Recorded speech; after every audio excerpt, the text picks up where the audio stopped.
Hey guys, this is another lecture in which you can learn the test for deducting multicollinearity. आज के हम इस lecture में देखेंगे कि कौन से टेस्ट हैं जिससे हम मल्टीकोलिनियरिटी की प्रॉब्लम को सॉल्व कर सकते हैं और टेस्ट को कैसे अप्लाई कर सकते हैं अपनी थ्योरी में। तो यहाँ पे सबसे पहले मैंने लिया है आपके लिए फर्स्ट टेस्ट है हमारे पास use of simple correlation coefficient. It's like आपने जो प्रीवियस क्लासेस में भी करते हो कि सिंपल कोरिलेशन कोएफिशिएंट जिससे सॉल्व करते हो उस मेथड को भी हम यूज करके अपनी जो कोरिलेशन की अपनी जो मल्टीकोलिनियरिटी की प्रॉब्लम को सॉल्व कर सकते हैं। फर्स्टली आपके पास इसको स्टार्ट उसी वे से करोगे। Let the model you have, आपके पास मॉडल है, अपना रिग्रेशन इक्वेशन वाला मॉडल लेना है। y i is equal to alpha plus beta 1 x1 plus beta 2 x2 plus ui। ठीक है, ये आपका एक इक्वेशन है, मॉडल है जिसमें मल्टीकोलिनियरिटी एग्जिस्ट कर रही है। अब x1 and x2 are independent variables. आपके पास x1 एंड x2 क्या है? इंडिपेंडेंट वेरिएबल है। The correlation between them is shown by the coefficient of correlation।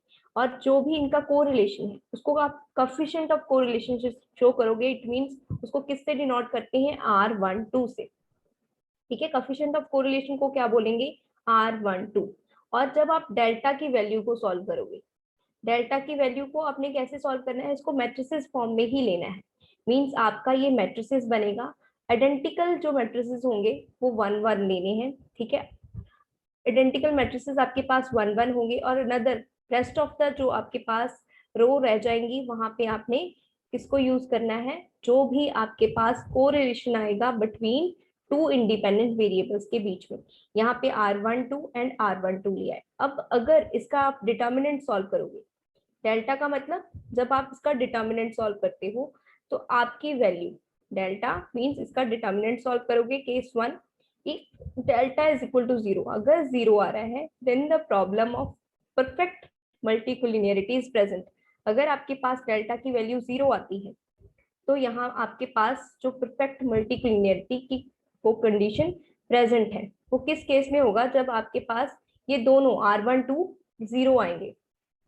ठीक है, जब 0 आएंगे तब आप इसको सॉल्व करके देख लेना। यहाँ पे 1 1 हो, अगर 1 1 आएंगे R12 तो आपकी वैल्यू क्या है? वो 0 आएगी डेल्टा की। इन केस आपके पास सेकंड केस बन रहा है इसका, if delta is equal to 1। अगर डेल्टा की वैल्यू 1 आती है then the problem of multicollinearity is present, multicollinearity is absent. इस केस में जो मल्टीकोलिनियरिटी है वो एब्सेंट होगी। देखो मैं इसको आपको प्रैक्टिकल बताती हूँ। यहाँ पे 1 कैसे आ सकता है और 0 कैसे आ सकता है? अगर आपकी R12 की वैल्यू यहाँ पे 1 आ रही है, देखो ये सिंपल कोरिलेशन की बात की है और कोरिलेशन आपको पता है 0 एंड 1 के बीच में लाई करता है। Correlation lies between 0 and 1।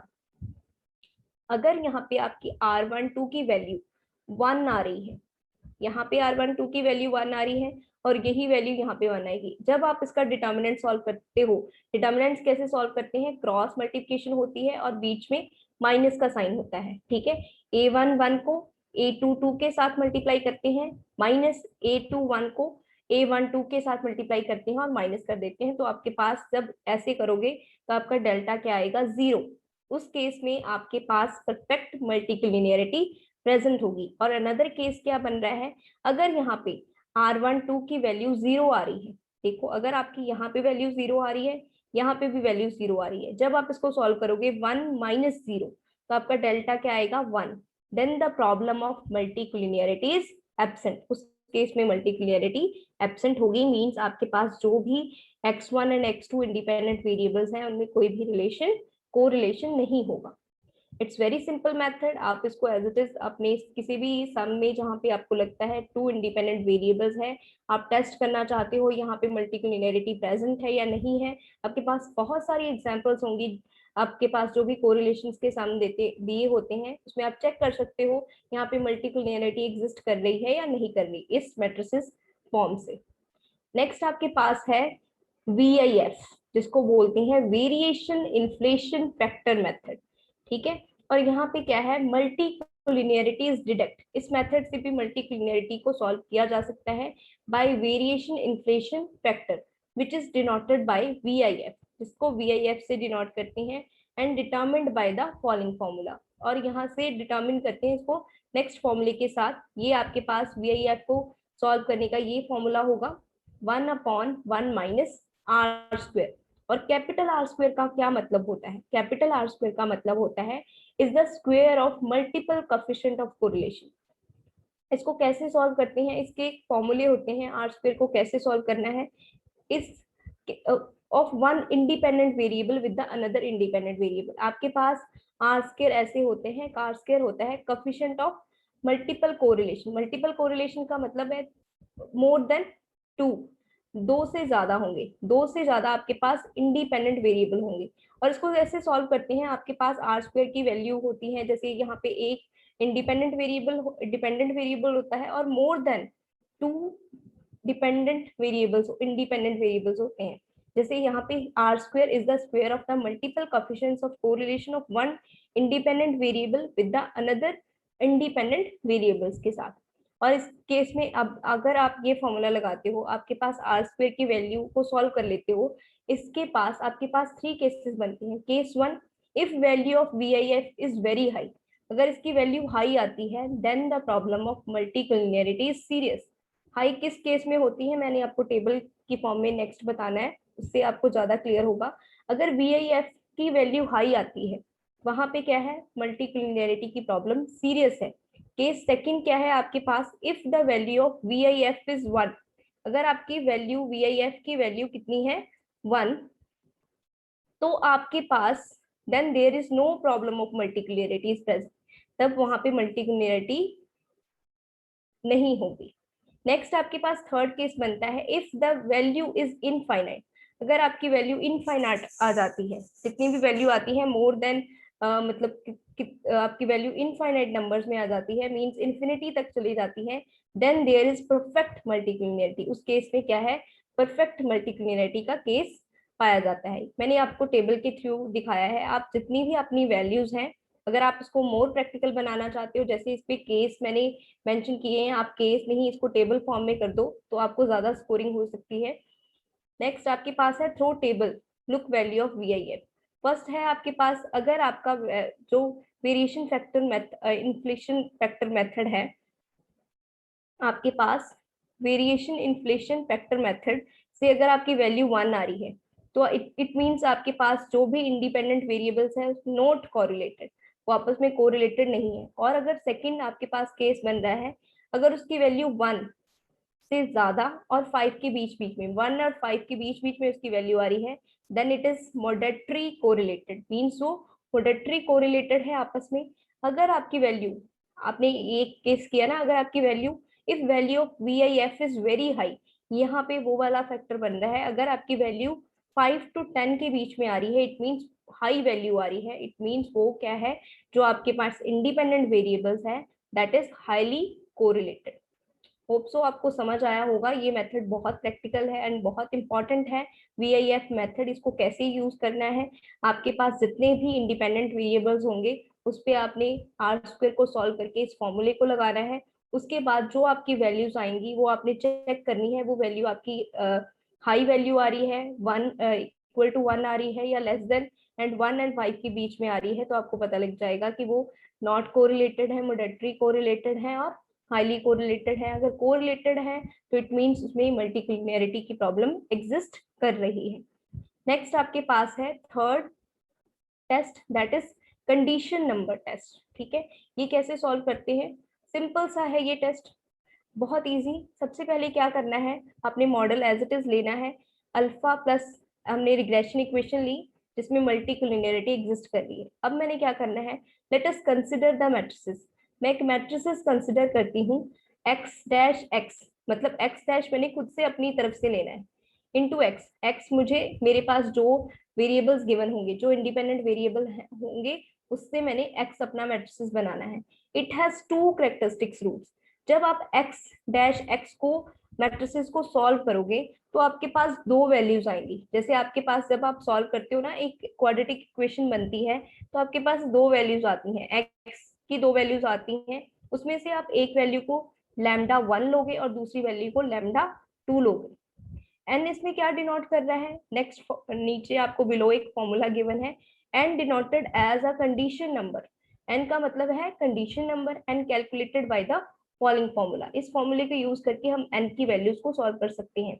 Lambda 2 upon lambda 1 का जो रूट करोगे तब आपके पास एन की वैल्यू आ जाएगी। अगर इसके भी दो केसेस बनने हैं, if N nearly equal to unity, अगर आपका एन लगभग एक के बराबर आ जाता है या उससे अप्रोक्सीमेटली 0.998 0.987 इतना भी आ जाता है अप्रोक्सीमेटली उसके equal, then the problem of multicollinearity is not serious. इस केस में जो मल्टीक्लिनियरिटी है वो सीरियस नहीं होती, मतलब बहुत लेस चांसेस में कोरिलेशन पाया जाता है। नेक्स्ट आपके पास केस 2 है। इफ एन इज हाई, अगर एन की वैल्यू हाई होती है greater than 1, then the problem of multicollinearity is serious. उस केस में मल्टीक्लिनियरिटी की प्रॉब्लम सीरियस होती है। नेक्स्ट आपके पास another very important method which describe its test by using three more practical test methods like Forer-Glauber test. Forer-Glauber test में इसके पास उसने 3 अनदर टेस्ट लिए हैं जिसके थ्रू इसने उसको साइंटिफिकली हाइपोथेसिस के थ्रू एक्सप्लेन किया है कि साइंटिफिकली, और इसका रिजल्ट्स भी प्रूव किया है।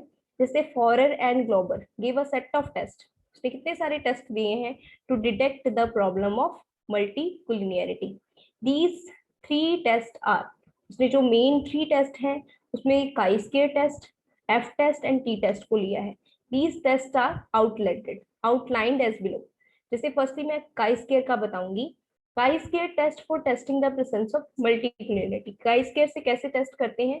Under this test we firstly calculate correlation matrices. इस टेस्ट में सबसे पहले हम क्या करेंगे? कोरिलेशन मैट्रिसेस बनाएंगे। हमारे पास मैंने क्या लिया है यहाँ पे, let there are 3 independent variables, आप 2 इंडिपेंडेंट वेरिएबल्स भी ले सकते हो। Then the correlation matrices is given. जब आप इसका कोरिलेशन मैट्रिसेस बनाओगे, मैंने आपको बोला है कि डायगोनल मैट्रिसेस हमेशा आइडेंटिकल लेने हैं।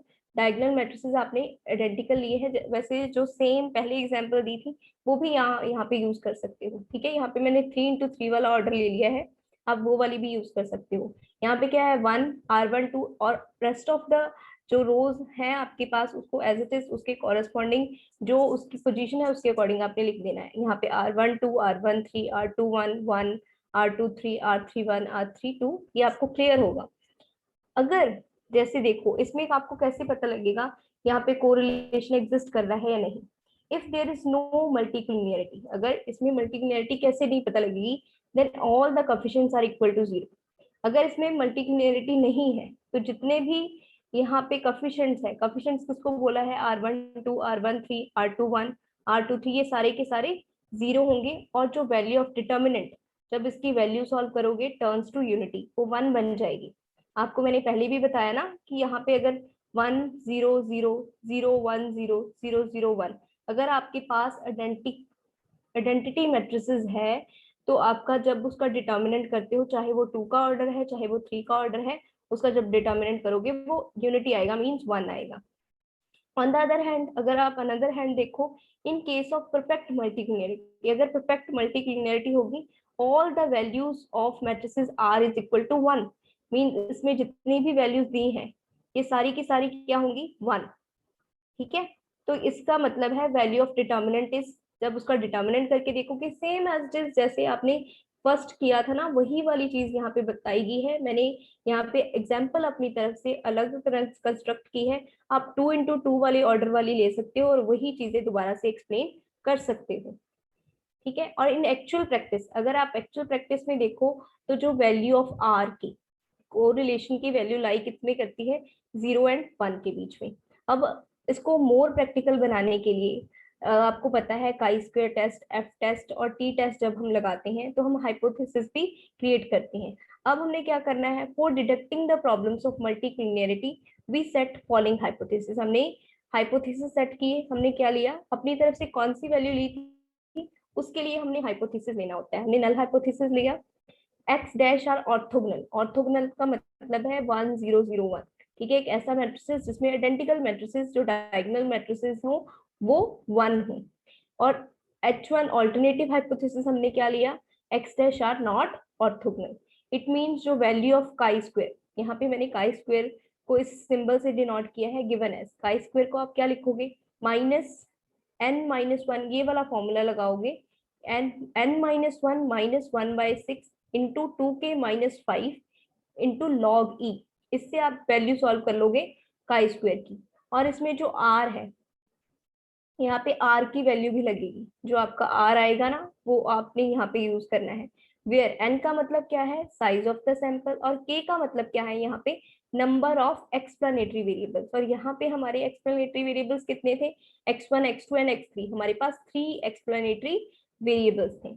जैसे देखो द स्टेटिस्टिक्स क्या बताया है, जो chi square defined above follows chi square distribution, और ये जो सारी है वो काई स्क्वायर डिस्ट्रीब्यूशन फॉलो कर रही है, और इसमें 1/2 इंटू के माइनस 1 क्या है, degree of freedom. If calculated value, और अगर आप इसकी कैलकुलेटेड वैल्यू इस फॉर्मूले को यूज करके चेक करोगे तो आपकी एक वैल्यू आएगी, अगर वो calculated value of chi square more than critical value, critical का वैल्यू का मतलब है टेबल पे जो आपको टेबल वैल्यू दी होगी उससे ज्यादा आ जाएगी, तो आपका क्या हो जाएगा, नल हाइपोथेसिस रिजेक्ट हो जाएगा। नल हाइपोथेसिस हमने क्या क्रिएट किया था, ऑर्थोगोनल, जो एक्स डैश है वो ऑर्थोगोनल है, तो ऑल्टरनेटिव हाइपोथेसिस आएगा, इट मींस जो एक्स डैश है are not orthogonal. Hope so आपको क्लियर हुआ होगा कि इसको कैसे करना है, टेस्ट कैसे लगाने हैं, उसके बाद टेस्ट फॉर्मूलेज में हाइपोथेसिस कैसे क्रिएट करना है। हमेशा याद रखना जो नल हाइपोथेसिस होता है वो पॉजिटिव होता है, और जो अल्टरनेटिव हाइपोथेसिस होता है वो ऑल्टरनेटिव होता है, और इसको कंस्ट्रक्ट करना और बनाना बहुत ही इजी होता है। अब आपके पास नेक्स्ट है F test to test the location of multicollinearity. अब हम नेक्स्ट लगाएंगे इसमें एफ टेस्ट। एफ टेस्ट से कैसे मल्टीक्लिनियरिटी की लोकेशन को सॉल्व किया जा सकता है। In the second step F test is used to locate the set of variables causing multicollinearity. For this सबसे पहले हमने क्या करना है, एफ टेस्ट के लिए आपको कैलकुलेट क्या करनी पड़ती है, मल्टीपल कोफिशिएंट्स ऑफ कोरिलेशंस। आपको multiple coefficients of correlation solve करने पड़ते हैं। यहाँ पे अगर आपके पास इन केस ऑफ, यहाँ में मैंने 3 वेरिएबल्स लिए हैं, 3 कोफिशिएंट्स ऑफ मल्टीपल कोरिलेशन मैंने सॉल्व किए, आर स्क्वायर 1 2 3 की वैल्यू सॉल्व की, आर स्क्वायर 2 1 3 की वैल्यू सॉल्व की, ये अलग अलग टर्म्स हैं। आर स्क्वायर 3 1 2 की वैल्यू सॉल्व की, आपस में मैंने इनको सॉल्व किया और दिखाया वो थ्राइस आर कोरिलेटेड, तीनों आपस में कोरिलेट कर रहे हैं।